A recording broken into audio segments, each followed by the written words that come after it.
Tua radio.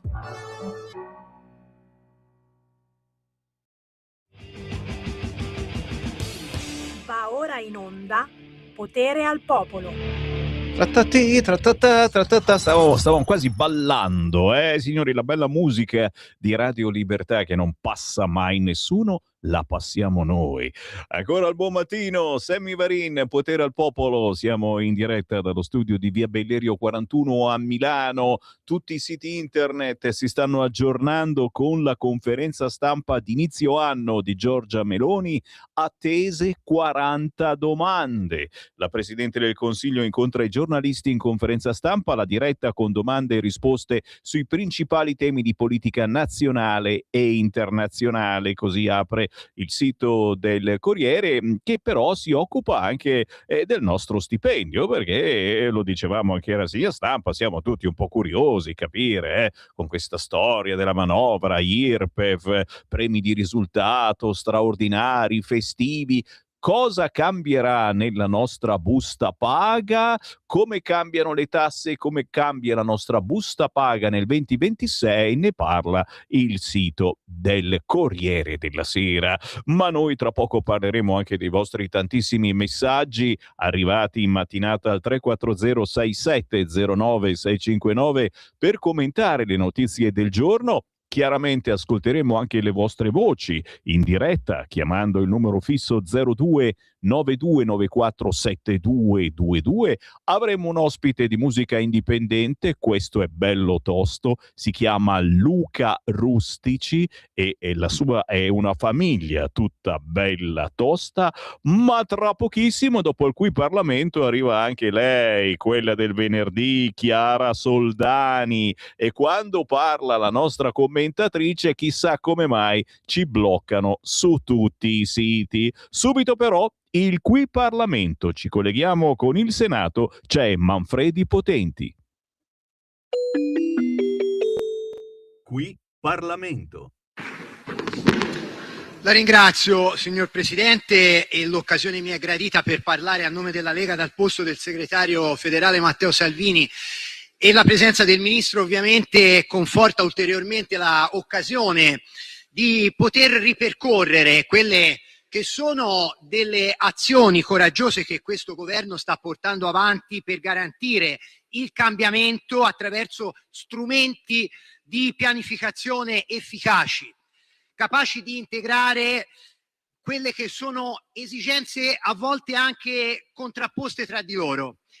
Sappiamo bene che, lo ricordava l'opposizione, ci sono dei vincoli di natura comunitaria, tra i quali naturalmente il Piano Nazionale Energia e Clima è forse il pilastro più importante delle determinazioni che hanno in questo decreto la loro origine.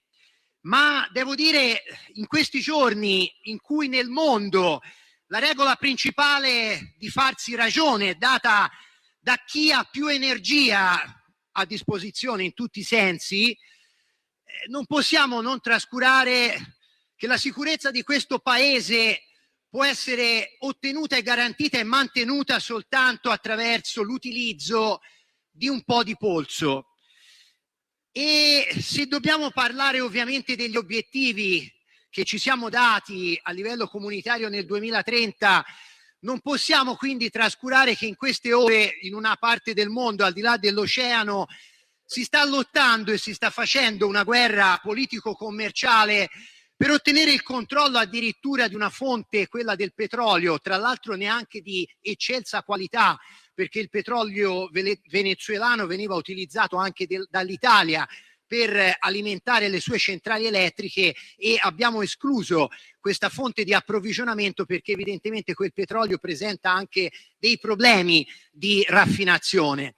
Quindi se in queste ore noi possiamo vantarci di portare avanti degli investimenti di carattere eccezionale per il pianeta, e voglio solo nominare la notizia che poche ore fa ha riempito le pagine dei nostri giornali circa il completamento di una porzione importante del Tyrrhenian Link, ovvero quell'opera di realizzazione di cavi sottomarini portati avanti da Terna per collegare le grandi isole del nostro paese, Sardegna, Sicilia, con la terraferma e consentire il trasporto, perché qualcuno pensa che l'energia la si possa trasferire col secchio. Beh, quella prodotta da fonti rinnovabili, soprattutto nelle parti più produttive del nostro paese, che sono il meridione d'Italia, evidentemente se un governo lungimirante lo ha fatto, significa che era necessario, e qui dobbiamo ringraziare Terna per aver portato a termine, sta realizzando il più moderno e intraprendente investimento di cavi sottomarini che permetteranno di utilizzare quella grande quantità di energia rinnovabile che sarà disponibile nel nostro paese entro qualche anno. Beh, questo è grazie a un governo che ha posto al primo punto della propria azione la necessità di portare a termine degli investimenti e di farlo anche nel rispetto di una serie di ulteriori elementi che, dicevo all'inizio, sono anche di carattere contrapposto, ovvero cercare di limitare l'invasività di impianti che in un momento storico particolare vedono a livello commerciale una vera e propria corsa all'oro per accaparrarsi da un punto di vista economico l'affare del sistema delle rinnovabili. Dobbiamo però altresì, e questo è il merito che va al decreto, garantire il legittimo affidamento degli operatori, richieste che ci sono giunte da moltissimi operatori commerciali e che abbiamo concretizzato attraverso l'inserimento di una norma di salvaguardia per quegli impianti che fossero ancora in corso di realizzazione, ma con una precisazione, signor Presidente. Abbiamo cercato di garantire altresì il mantenimento di un punto fermo nell'ambito della valutazione puntuale dei progetti, ovvero sia che sia proprio il momento valutativo quello in cui debbono essere bilanciate le esigenze di tutela del paesaggio, delle aree naturalistiche, con l'obiettivo di ridurre le fonti energetiche inquinanti. Non posso trascurare due particolari e voglio citare due situazioni che provengono dal mio territorio. Grazie ad esempio al sacrificio che la provincia di Livorno ha fatto attraverso l'accettazione anche di impiantistiche come quella di Piombino, che consente di ricevere gas naturale liquefatto, la provincia di Livorno nel corso dello scorso anno ha garantito a questo paese l'arrivo di 43 carichi al rigassificatore di Livorno e altrettanti al terminale di Piombino. Quindi soltanto la provincia di Livorno ha garantito a questo paese, pur dovendo utilizzare una fonte che non è propriamente da un punto di vista contabile una risorsa economicamente vantaggiosa, ma grazie al GNL abbiamo garantito, e la provincia di Livorno con i suoi impianti ha garantito a questo paese di non interrompere l'andatura del sistema produttivo. Sempre dalla provincia di Livorno voglio portare la testimonianza del rischio che sta correndo il nostro sistema industriale.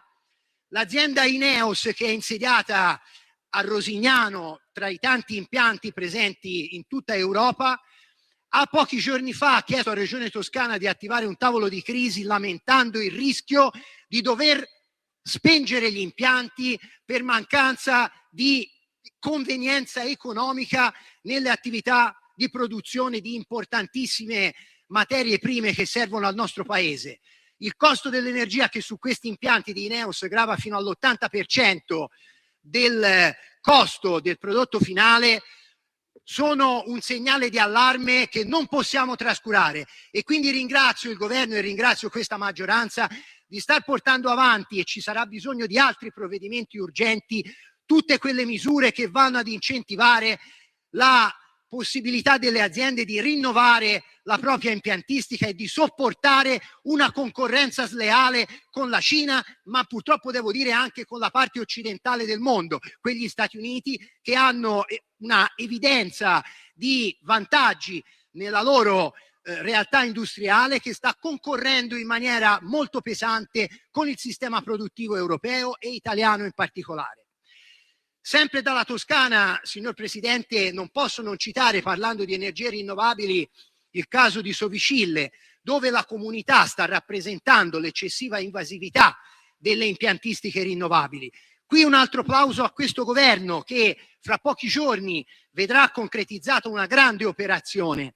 800 milioni che saranno disponibili per l'agricoltura a fondo perduto per garantire la realizzazione di impiantistiche agrovoltaiche sulle strutture, quindi su capannoni, su tutto ciò che fa parte delle strutture immobili delle aziende agricole per il sud del paese, una operazione veramente importante che farà sì di non attingere a terreni coltivabili per realizzare le impiantistiche necessarie a raggiungere gli obiettivi del piano energetico che l'Europa ci chiede di attendere entro il 2030.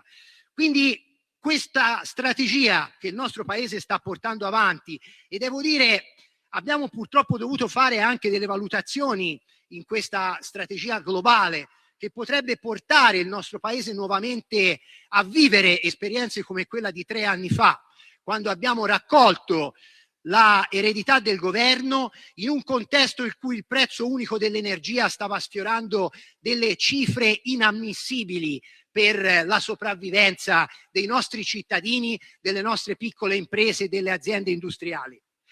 Dobbiamo garantire quindi che anche quelle impiantistiche obsolete come le centrali di Civitavecchia possano in casi di emergenza continuare a funzionare per produrre energia che dovesse, semmai in denegata ipotesi, rendersi utile al nostro paese.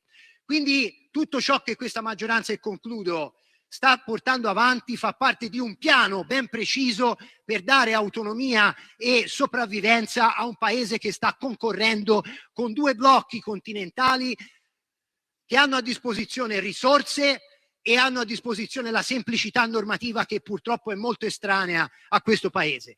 La Lega sarà sempre a fianco delle aziende, del territorio, dei propri cittadini e garantirà energia a costo accessibile a tutti i nostri cittadini e tutto il nostro territorio. Qui Parlamento. Radio Libertà. Veniamo da una lunga storia e andiamo incontro al futuro con spirito libero per ascoltare tutti e per dare voce a tutti. Non ho bisogno più di te. Red rosa al veleno, sabbia nelle vene. Sospiri cracking back to black. You broke me again, you broke me again. Non hai potere su di me.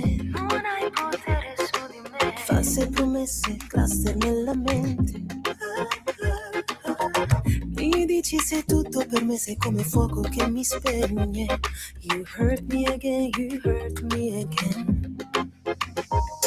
Rosé nell'anima, Cartier sulle mie labbra.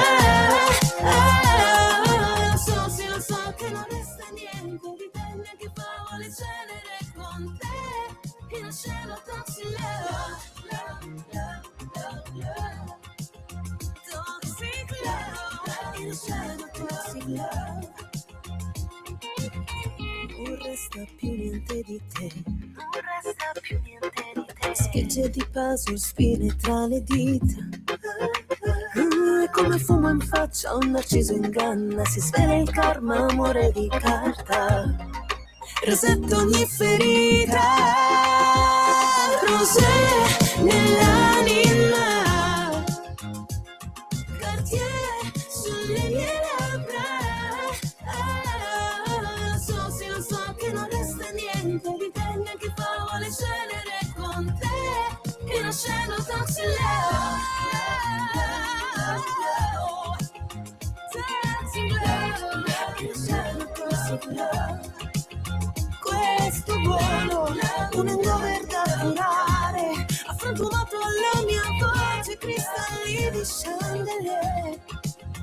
Ora torno devi cadere sotto pelle, anche un bacio può colpire, roulette russa senza te. Cacchiolina, che pezzo questa Toxic Love l'inganno. Lei si chiama Ilenia Smedile, una nostra vecchia conoscenza. È un brano personale, emotivo, diretto, ma Ilenia qui fonde sonorità dark, pop, elettronica, e poi c'è quel che ci sa molto di Stayin' Alive. Zitto Sammy Varin, che adesso arriva quella che ci fa bloccare su tutti i siti, su tutte le piattaforme, quindi salutiamo già gli amici di Facebook, di YouTube, perché è un'antica usanza ormai da anni. Quando parla su Radio Libertà Chiara Soldani, chissà perché non sentite più nulla. Buon anno Chiara! Ciao Sammy, auguri nuovamente, riauguri a te, a tutti, e sì, sono la colpevole, la responsabile sempre delle censure su Radio Libertà, perdonatemi, ma è uno sporco lavoro, ma qualcuno dovrà pur farlo, Sammy, giusto? Ma certo, e tanto poi dopo di te facciamo i bravi, no? E quindi ci riaccendono. Vediamo di cosa parli. Allora, sì, giustamente siamo proprio sulle notizie di questo periodo. Possibile che gli unici che sentono puzza di fregatura nell'accordo col Mercosur siamo noi della Lega insieme a tutti gli agricoltori italiani? Solo noi? E oggi ne vedremo delle belle in giro per Milano e per l'Europa. Non doveva essere nel nostro paese, altra frase che stiamo dicendo in questi giorni, parlando di tanti clandestini, di tanti migranti e personaggi vari che vengono da noi a fare i delitti più pazzeschi. E io mi chiedo, Chiara, ma solo da noi succedono ste cose? Ma davvero? Beh, da noi ci sono i musulmani che vogliono i cimiteri tutti per loro e noi naturalmente glieli diamo. Chiara Soldani, a te la parola. Grazie Sammy, tra l'altro come ben sai e come mi insegni, la cronaca corre sempre velocissima, un po' come la vita, un po' come gli avvenimenti che poi ogni venerdì ci ritroviamo anche a raccontare, a commentare insieme, cercando come sempre di far emergere tutte quelle notizie un po' affossate, diciamo così, oscurate volutamente perché scomode, e poi perché mettono chiaramente in discussione un po' tutti gli assiomi che vengono diffusi così in maniera incondizionata e indiscriminata da i media, insomma, grandi e potenti, e chiaramente cercano sempre di indirizzare il nostro pensiero e la nostra opinione sui fatti e misfatti, chiaramente. Ed è una notizia di qualche ora fa, quella di un tunisino 39enne che è stato arrestato e che addirittura ha molestato una ragazza disabile su un treno regionale partito da Modena. Questo energumeno, non saprei neanche come definirlo, poi dobbiamo sempre cercare di utilizzare dei termini per quanto più possibili consoni per una diretta nazionale radiofonica, appunto è accusato ovviamente di violenza sessuale aggravata e interruzione di pubblico servizio. Aveva già iniziato a importunare questa ragazza nella stazione di Castelfranco Emilia, la molesta, poi una volta saliti sul treno fortunatamente la ragazza è stata soccorsa e aiutata, però ci troviamo come sempre insomma a commentare episodi molto simili fra loro, perché le molestie e le violenze a sfondo sessuale sui treni, in questo caso un treno regionale ovviamente, nelle stazioni, nelle metropolitane eccetera, sono praticamente all'ordine del giorno e colpiscono soprattutto noi donne, dobbiamo dirlo, visto che si parla sempre insomma in maniera eccessiva, insomma a sproposito anche di violenza nei confronti delle donne eccetera. In questo caso invece è più che fondata, e tra l'altro insomma questa ragazza, data anche la sua disabilità perché è in sedia a rotelle, è ancora più indifesa, e quindi è ancora più grave quello che questo personaggio ha fatto. Tra l'altro nelle interviste, e anche in questo caso ripeto non credo che tutte le persone intervistate siano razziste, brutte, cattive e quant'altro, le signore, le ragazze, ma non soltanto, denunciano il fatto che anche i piccoli comuni ormai siano diventati invivibili, e per esempio appunto a Castelfranco Emilia dicevano appunto anche delle mamme che insomma avessero effettivamente paura, che cominciassero anche a dare delle raccomandazioni in più alle figlie, pensando appunto a questi spostamenti fisiologici anche in pieno giorno, tra l'altro sui treni per andare all'università, a lavorare e quant'altro. Quindi sono delle limitazioni enormi della nostra libertà. E poi c'è stato anche l'episodio altrettanto gravissimo, e anche in questo caso era una tragedia evitabile, l'uccisione di Alessandro Ambrosio, il ragazzo controllore appunto che è stato ucciso il 5 gennaio scorso, accoltellato nel parcheggio dei dipendenti della stazione di Bologna. Anche in questo caso ci ritroviamo insomma a commentare episodi di cronaca gravissime appunto nelle nostre stazioni, ucciso con un fendente e insomma un colpo mortale al polmone da un killer con gravissimi precedenti penali. Ecco perché ci chiediamo poi la giustizia dove cavolo sia, Sammy, perché corriamo il rischio tutti quanti, insomma, in maniera indiscriminata. Era a piede libero, è stato fermato poi l'aggressore, anzi il killer, il 6 gennaio a Desenzano del Garda, gravitava insomma nelle stazioni del nord Italia, tale Martin Jelenic, ripeto, con precedenti penali gravissimi, senza fissa dimora, insomma un personaggio comunque arcinoto alle forze dell'ordine, ma che chiaramente poteva muoversi in maniera molto disinvolta e tranquilla. Era stato avvistato anche in stazione centrale a Milano.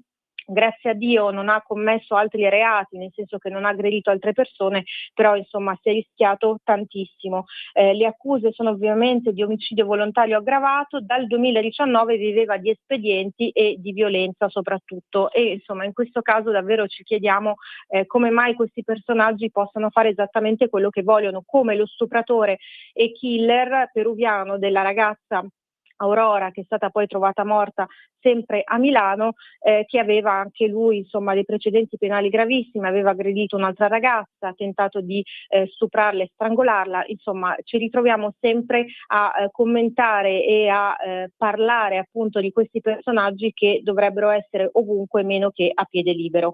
A Rovigo c'è questa richiesta insomma a gran voce appunto dei musulmani che vogliono Sammy, appunto un cimitero apposito per loro, riservato, perché giustamente insomma bisogna essere accoglienti, anzi in questo caso direi prostrarsi ed essere sottomessi, con le tombe ovviamente orientate verso la Mecca, quindi è chiaro insomma bisogna essere anche attenti a questo.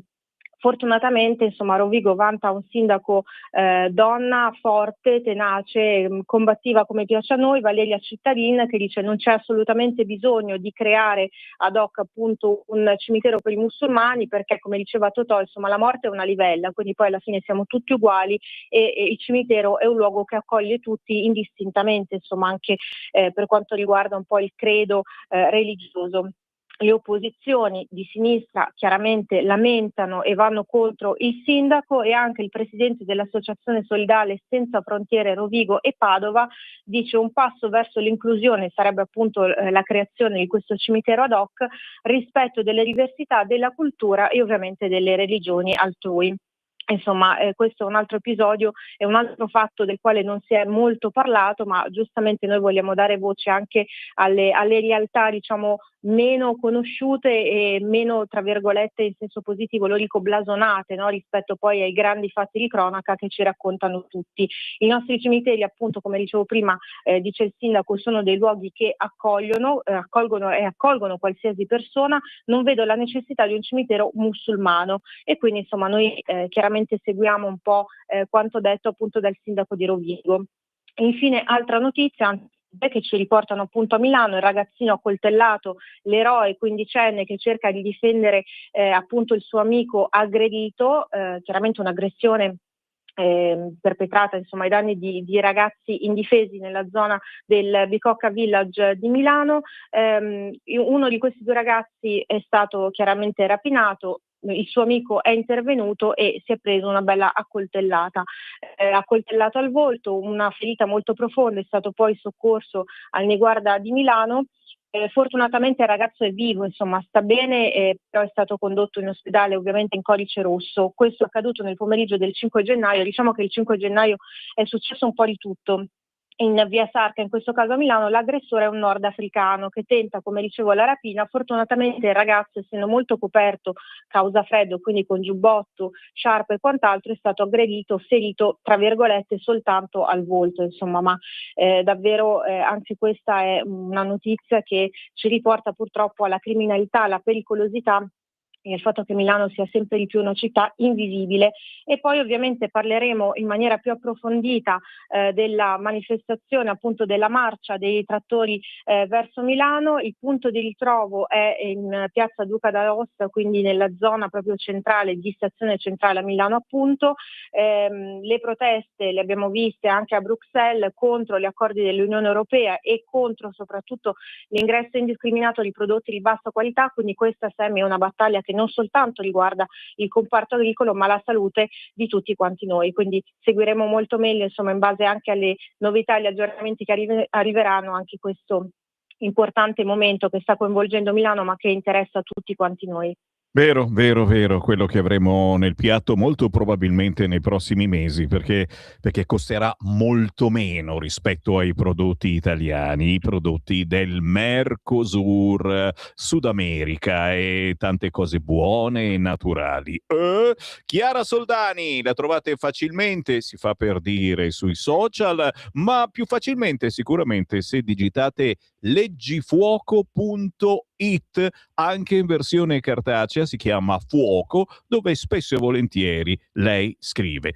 Chiara, è stato un grande piacere ritrovarti, ancora il buon anno e ci risentiamo venerdì prossimo. A venerdì, Sammy, un grande abbraccio a te e un saluto a tutti, grazie mille. Stai ascoltando Radio Libertà. la tua voce libera, senza filtri né censura. La tua radio.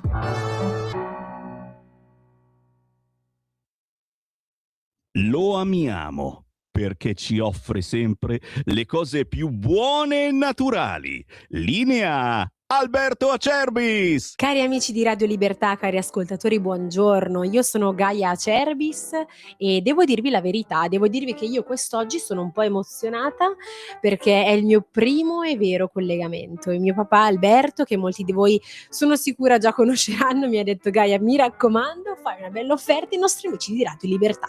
Quindi scusatemi in anticipo se non sarò brava come lui, però ci provo e vi parlo del nostro olio Acerbis. Olio Acerbis è un olio extravergine di oliva 100% italiano da olive italiane certificate all'origine, estratto a freddo. E pensate che proprio in questi giorni stiamo imbottigliando come ogni mattina sulle sponde del lago di Garda l'olio nuovo. E la mia offerta per voi questa mattina è proprio questa: olio nuovo al prezzo vecchio. 6 bottiglie da 1 litro, 84 euro con trasporto gratuito in tutta Italia. Ricordo che olio Acerbis, oltre a far bene alla salute, è un olio che non copre i piatti ma li accompagna e vi fa riscoprire i sapori semplici di una volta.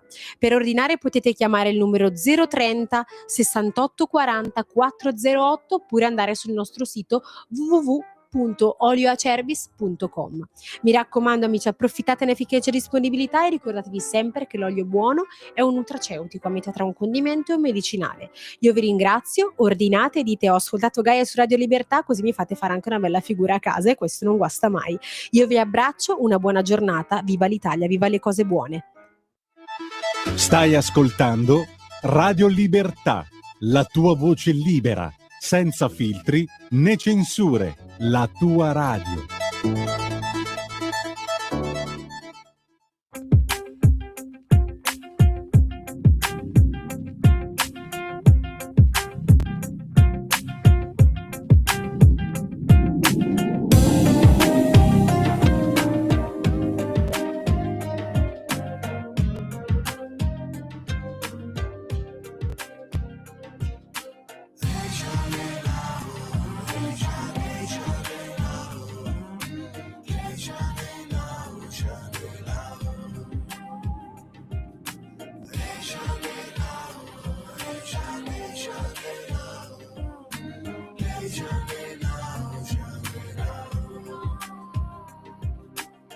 Come un aquilone vado verso il sole, mentre tu mi rubi l'anima.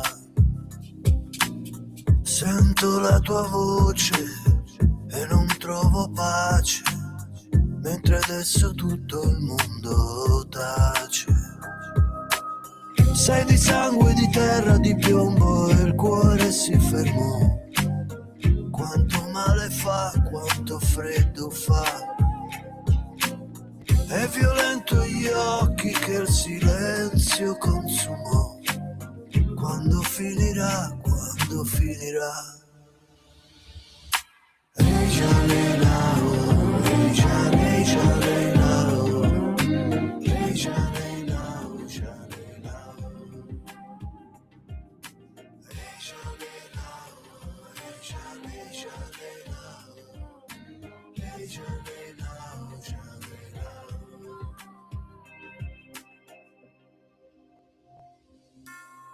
Come un aquilone cado se non volo, mentre chiedi a Dio il tuo perdono.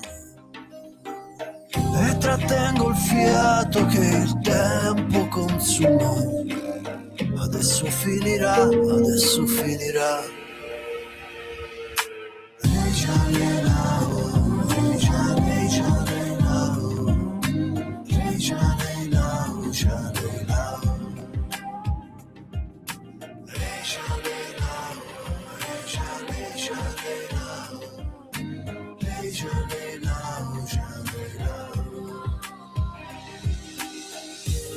E la terra trema un po', e l'aria manca un po'. Siamo fragili, così fragili. Resto fermo qui, resto in bilico, finché Dio parlerà.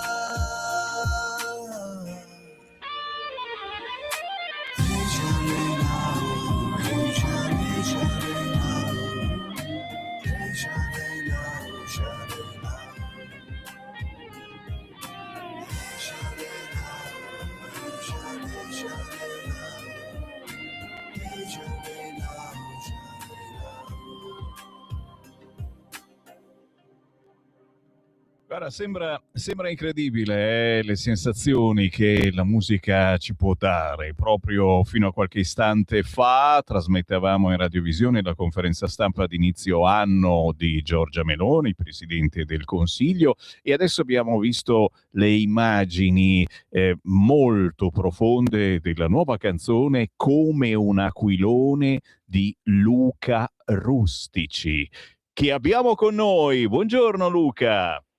Buongiorno a te e ai tuoi ascoltatori. Grazie davvero per essere con noi, perché ti dico, ci fai pensare, questa è una canzone che fa pensare, è uno sguardo sul mondo contemporaneo che deve ritornare più volte. Non dobbiamo smettere di guardare questo video, di ascoltare questa canzone Come un aquilone. Cosa hai voluto dire? Cosa hai voluto raccontare come artista? Stiamo parlando di un produttore multiplatico per una malattia, no? Autore, arrangiatore, multiplatino, chitarrista, conosciutissimo in più di 45 anni di carriera, e poi la tua è comunque una famiglia di personaggi che ci credono. Cosa hai voluto dire in questa canzone? Qual è il messaggio che può lanciare un artista in questo momento? Io sono reduce dalla rassegna stampa, ho letto i quotidiani del giorno, solo notizie pazzesche, terribili, di un mondo che ormai va all'incontrario, si fanno cose che prima mai e poi mai si pensava si potessero fare come nulla fosse. Luca, cosa ci vuoi trasmettere in questo pezzo? Ma guarda, allora io prima di tutto ti racconto la genesi di questa canzone, perché nasce da un giorno mentre navigavo in rete, sai, una di quelle robe che fai normalmente durante la giornata, mi è venuta fuori davanti una foto di una bambina che era nascosta dietro la ruota di un carro armato. E allora mi sono un attimo immedesimato nel terrore negli occhi di questa bambina, che cosa pensava, che cosa provava in quel momento, e ho detto ma forse l'unica cosa è per scappare da qui senza mezzi, senza niente, aggrapparmi a un aquilone e partire, salire via e andare verso una libertà che purtroppo oggi il mondo non ha più. Quindi chiaramente la mia riflessione è, sai, un artista deve comunque sollecitare il pensiero all'ascoltatore, deve comunque far riflettere, altrimenti non stiamo facendo più arte ma stiamo facendo intrattenimento. Siccome che l'intrattenimento non fa parte della mia indole, io poi non lo so se ci riesco, cerco di fare qualcosa che possa somigliare a una cosa artistica, quindi chiaramente cerco di far riflettere le persone a quello che è veramente il terrore negli occhi degli uomini in questo momento, e questo è quello che mi è venuto spontaneo guardando gli occhi di quella bambina nascosta dietro la ruota di un carro armato. Ecco, pensarci nelle stesse condizioni di una bambina così, che inerme e non sa che cosa fare, dove c'è veramente violenza e come dire problemi proprio di vita in tutto il mondo. Ecco, forse far riflettere le persone in questo momento è anche il nostro dovere. E io mi appello proprio a voi artisti, Pensa che all'interno della rassegna stampa io ogni mezz'ora faccio una pausa musicale e mando soltanto artisti indipendenti, perché pezzi come questo, come Un aquilone di Luca Rustici, penso che siano a volte più importanti della lettura di un articolo. Ma ti dicevo, la discrepanza è un caso, ma è avvenuto. Stiamo trasmettendo, anzi prego Simone di farlo vedere anche a Radiovisione, stiamo trasmettendo in video il discorso che sta facendo inizio anno della premier Giorgia Meloni. Leggo che si sta parlando chiaramente della liberazione di chi era in carcere, della Groenlandia, della NATO, dell'intervento USA. Ma tu, se fossi tra i giornalisti in questo momento in conferenza stampa che stanno proponendo domande alla Meloni, che cosa gli diresti? Che cosa si può chiedere a un politico in questo momento? Forse anche la voce della gente, dei cittadini. Io tra poco, quando ci saluteremo, leggerò decine e decine di messaggi che ci arrivano ogni giorno di gente che commenta le notizie del giorno. Quale domanda porresti tu alla premier Giorgia Meloni e di conseguenza anche a tutto l'establishment che troviamo in giro per il mondo e che, come dicevamo, sta facendo tutto e l'opposto di tutto? Mai pensavamo succedessero cose del genere. Luca. Guarda, allora il problema è questo, che chiunque sale al potere dopo un po' si trova coinvolto in una trottola che gira sempre nello stesso modo. Il problema è perché, la domanda sarebbe: perché promettete delle cose che poi non siete in grado di fare? E guarda tutto quello che ha promesso la Meloni prima di salire al governo, e poi ha fatto esattamente il contrario quando è arrivata lì. Quindi, allora, dai tempi, io mi ricordo dai film di Totò, no? Quando Totò l'onorevole, nel classico film di Totò l'onorevole, dove gli dicevano tu prometti e poi ci mangiamo tutti i soldi.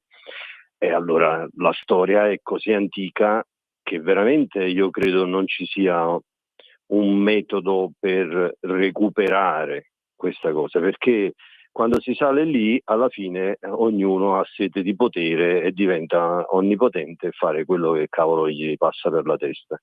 Allora io credo che probabilmente il rapporto, allora innanzitutto sicuramente le persone dovrebbero andare a votare, ma in quantità enorme, e allora sì che ci sarebbe la volontà del popolo. In questo momento noi ci troviamo un governo che non è quello che ha scelto il popolo, perché è stato votato dal 37%, se non mi ricordo, correggimi se sbaglio, della popolazione italiana. Certo. Quindi di che cosa stiamo parlando? Stiamo parlando che un popolo, il 60% di un popolo è governato da un governo che non vuole, fondamentalmente, no? O che non ci crede più, perché se la gente non va a votare è perché non ci crede in questa cosa. E allora il discorso è perché promettete delle cose che poi non siete in grado di mantenere? È meglio che state zitti. Il silenzio a volte è la migliore musica, diceva un artista. Io credo che fondamentalmente, adesso ci mettiamo in un discorso politico che forse non è il mio campo, io sono un musicista, cerco di essere uno che trasmette emozioni, però sai, mi trovo anche io coinvolto in questo mondo, no? Che poi ti spezza il cuore vedere bambini ammazzati, ti spezza il cuore vedere gente che fa cose che non deve fare. E allora io dico, ma il mondo ci merita? Ecco, questa è la domanda che io forse farei. Ma il mondo merita l'uomo? Questo pianeta lo merita? E rispondetemi. E mi piacerebbe sentire la risposta della Premier Giorgia Meloni. No, è comunque interessante perché hai portato anche molte argomentazioni dei nostri ascoltatori, tante cose che sono state promesse ancora anni or sono da una certa parte politica, e poi quando quella parte politica sta governando quelle cose non le ha fatte, e giustamente noi non possiamo che spesso e volentieri ricordarglielo anche attraverso la musica, signori, e come vedete Luca Rustici queste cose le trasmette bene con la musica, ma anche facendo 2 minuti di chiacchierata. Come un aquilone, la tua nuova canzone che invito gli ascoltatori a cercare e ricercare sugli store digitali, ma anche su YouTube, il bellissimo video. Un'ultima domanda, e dovremmo star qua 3 ore, Luca, per la tua esperienza e le tue collaborazioni. Allora, artisti del calibro di Andrea Bocelli, Zucchero, Mina, Celentano, ma la lista è lunghissima. Tiramene fuori uno, quello che è il primo che ti viene in mente che ti ha lasciato qualche cosa. Luca Rustici. No, sarebbe ingiusto fare una roba del genere, perché ti devo dire la verità che in una carriera così lunga e fortunata, ecco, che ho avuto, ognuno di loro mi ha lasciato un ricordo nel mio bagaglio culturale che mi ha dato tantissimo, perché sai, questo mestiere è fatto da tanto studio, da tanto impegno e da tanta dedizione. Io ho lavorato e continuo a lavorare tantissimo. Quando ho cominciato a fare questo mestiere dormivo 2-3 ore a notte, quindi mi sono impegnato per fare quello che ho fatto, e devo dirti la verità che se sono arrivato a fare certe cose con certi artisti, ognuno di loro mi ha dato la possibilità di imparare anche una sensibilità diversa dalla mia, no? Perché la musica è fatta così, la musica è sensibilità, la musica è passione, è condivisione, cosa che non succede più adesso, perché ti ricordo che la tecnologia ha portato a fare l'esatto contrario di quello che è la musica. La musica è appartenenza, è condividere momenti, mentre invece adesso ognuno suona nella sua cameretta con un laptop e una scheda digitale, pensando di avere uno studio di registrazione, ma non è così, perché i dischi più belli sono venuti fuori dalla condivisione di partiture condivise tra i musicisti, e che ognuno metteva il suo, ognuno faceva la sua parte e dava la parte emotiva, ecco, di questa cosa qui, che fondamentalmente adesso non c'è più condivisione, non c'è più quello che una volta era la musica. Però questo è un altro discorso, perché chiaramente la tecnologia ci porta da un'altra parte, che io non condanno la tecnologia, ma sicuramente dovrebbe essere utilizzata in un modo più consapevole, ecco, in un modo dove ci sia più arte e meno il fatto di dire anche io posso fare il cantante e non lo sai fare, oppure anche io posso fare il produttore e non lo sai fare. Quindi questa cosa è una cosa che insomma è da difendere, ecco, un po' di proselitismo in questo caso ci fa bene, voglio dire, dare un aiuto a chi veramente fa questo mestiere, far capire alla gente che fare musica non è facile e che non possono farla tutti. La musica è come fare il medico, Il medico non possono farlo tutti, possono fare gli infermieri quando hanno preso, ma il medico, quello che capisce veramente e che sa e che dedica la sua vita a guarire le persone, secondo me è una cosa molto molto molto difficile. E quindi il discorso è che dico sempre ai miei allievi al conservatorio: voi vi fareste curare da un medico che ha imparato a fare il medico su YouTube? E loro giustamente mi dicono di no. E allora perché il produttore deve imparare a fare il produttore su YouTube e non in uno studio di registrazione insieme agli altri musicisti? Belle meditazioni, e qua mi fermo perché poi se ti chiedo qualcosa sull'intelligenza artificiale posso immaginare dove mi porti, e quindi Luca, grazie. No, ma io sono contento dell'intelligenza, cioè nel senso che comunque l'intelligenza aiuterà sicuramente, però non dà la possibilità più di fare arte, fa intrattenimento, e l'intrattenimento è la rovina dell'arte. Luca Rustici, cercatelo sugli store, su Instagram, cercate questo pezzo, Come un aquilone per meditare. Luca, grazie davvero per questa chiacchierata. Ti saluta anche Francesco Caprini di Rock Targato Italia, che seguirà me con la sua trasmissione di musica indipendente. E grazie ancora, buon anno nuovo, buon lavoro, buona musica, buone meditazioni sul mondo contemporaneo, e quando vuoi aggiungere qualche altra meditazione, noi ci chiamiamo Radio Libertà, per cui non c'è niente di meglio. Sono contento di questa cosa. Se mi permetti di aggiungere solo una cosa, sì. Vi aspetto sui miei social, perché lì ci sono tutte le informazioni delle cose che faccio e che non sono sempre solamente serate, live o quant'altro, ma anche situazioni dove c'è coinvolgimento per la musica. La musica deve essere data in libertà, come voi fate con la radio. Bravo, bellissimo, stupendo. Luca Rustici, buon anno, a prestissimo, ciao. A te, ciao, grazie, ciao. Segui la Lega è una trasmissione realizzata in convenzione con La Lega per Salvini Premier. Che roba, ragazzi, E quando senti artisti che hanno veramente una caratura potente, e ci stanno anche le critiche, signori. Come diceva la Soldani, oggi 9 gennaio, Piazza Duca d'Aosta, mobilitazione nazionale di agricoltori e cittadini insieme per dire tutti quanti no al Mercosur. Speriamo di vedere qualche immagine sui telegiornali. Sabato 10 gennaio, domani mattina, apertura del punto Lega di Milano, via Vespri Siciliani 12, per parlare, perché no, del futuro di Milano.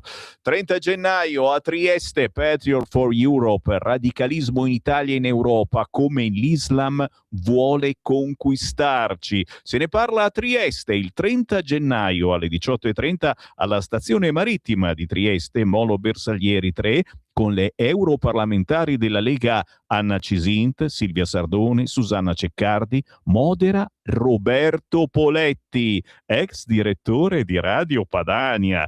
30 gennaio, ore 18:30, Trieste. Avremo modo di ricordarvelo ancora. Altri appuntamenti da non scordare: 23, 24 e 25 gennaio, Rivisondoli, Roccaraso. Di che si tratta? Che succede in provincia dell'Aquila in Abruzzo? È l'Italia che crea, che inventa, che produce e non si ferma mai. 3 giorni di confronti e di dibattiti insieme a Matteo Salvini e agli amministratori e dirigenti della Lega. La nostra forza sono i territori. 23, 24, 25 gennaio, Rivisondoli, Roccaraso. Siamo in provincia dell'Aquila, in Abruzzo. Gli appuntamenti da non scordare targati Lega li trovate sul sito legaonline.it, ma anche qui nelle trasmissioni di Sammy Varin. Buongiorno. Come mai oggi non c'è sciopero?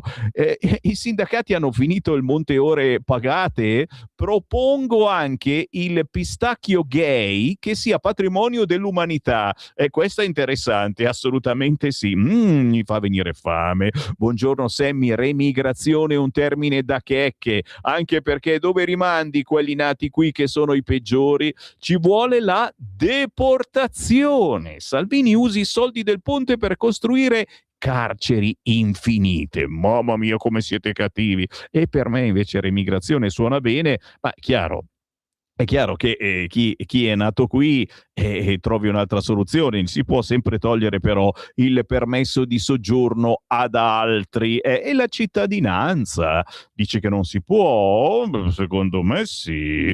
Non capisco questa Europa vuol mandare in guerra la nostra gioventù, uomini con famiglia, lasciando gli stati in mano alla peggior specie di persone. È vera sta cosa, eh? Cioè, noi andiamo a fare la guerra e rimangono qui solo i Maranza? Questo è il prossimo avvenire per i nostri figlioli e nipoti. Ricordate che la Lega è l'unica che dice di no ai soldati al fronte. I soldati li lasciamo qui a fare la guardia alle nostre città. C'è anche un messaggio audio, sentiamolo.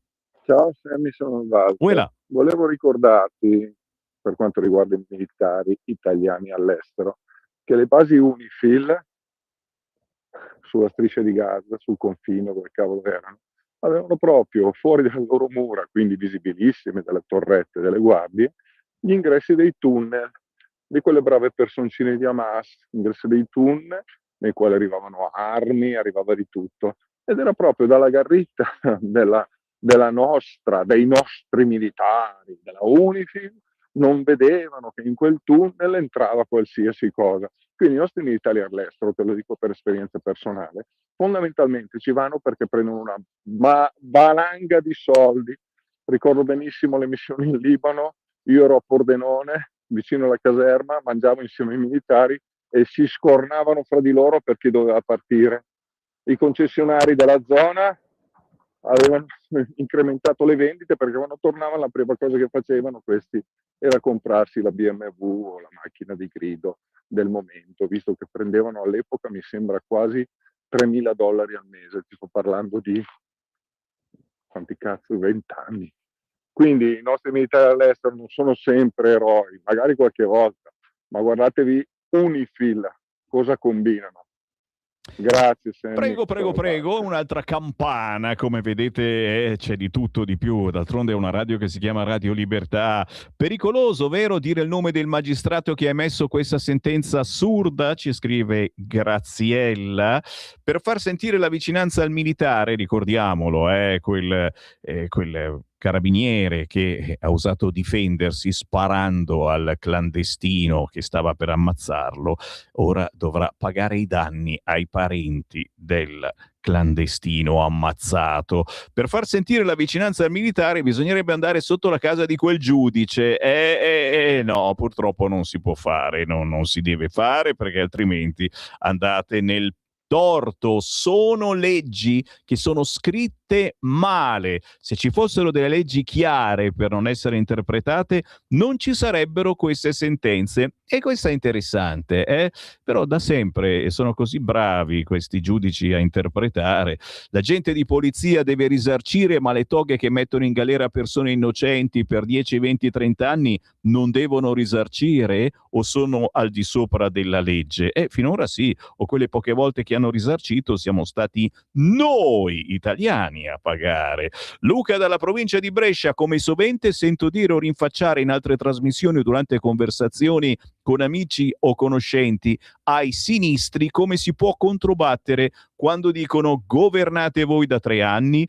C'è malumore e non è pensabile che problemi legati a sicurezza e immigrazione illegale vengano risolti da altri. I numeri in Parlamento ci sono, che si cambiano le leggi, che siano fatte applicare, che non siano interpretabili dal magistrato PD di turno. Sì, queste sono le proposte e speriamo il prossimo pacchetto sicurezza della Lega.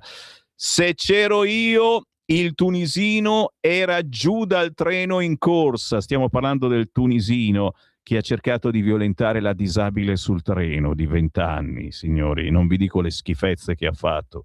Riascoltatevi la rassegna stampa, mi vergogno quasi ad averle lette. Andate sul sito radiolibertà.net e cercate rassegna stampa. Ma anche le navi del Mercosur pagheranno un sovrapprezzo per la CO2 prodotta per portare qui le merde? Chiedo per un amico. Sì, ci arriveranno schifezze, le pagheremo poco, però non ci sarà il sovrapprezzo per l'inquinamento, che invece pagheremo per andare in vacanza in Sardegna. Menarli e anche di più. A proposito della famiglia del Bosco, invece, consiglio a quelle mamme che diventano matte per gestire la scuola dei figli, specialmente grazie agli scioperi di Landini, di optare per l'istruzione parentale e pretendere una maestra gratuita a domicilio. Qui a Brescia sta scendendo pioggia ghiacciata e non neve, scrive Gian. Qui a Milano ha provato a scendere qualcosina, ma poi ha smesso. Gli accordi col Mercosur non sono un problema, basta leggere le etichette, cosa che la maggior parte della gente non fa, e non comprare ciò che non arriva dall'Italia. Semplice, lasciare la roba sugli scaffali è il messaggio migliore. Brava Raffaella, è il problema che sai, quando hai problemi economici vai a comprare le cose che costano poco.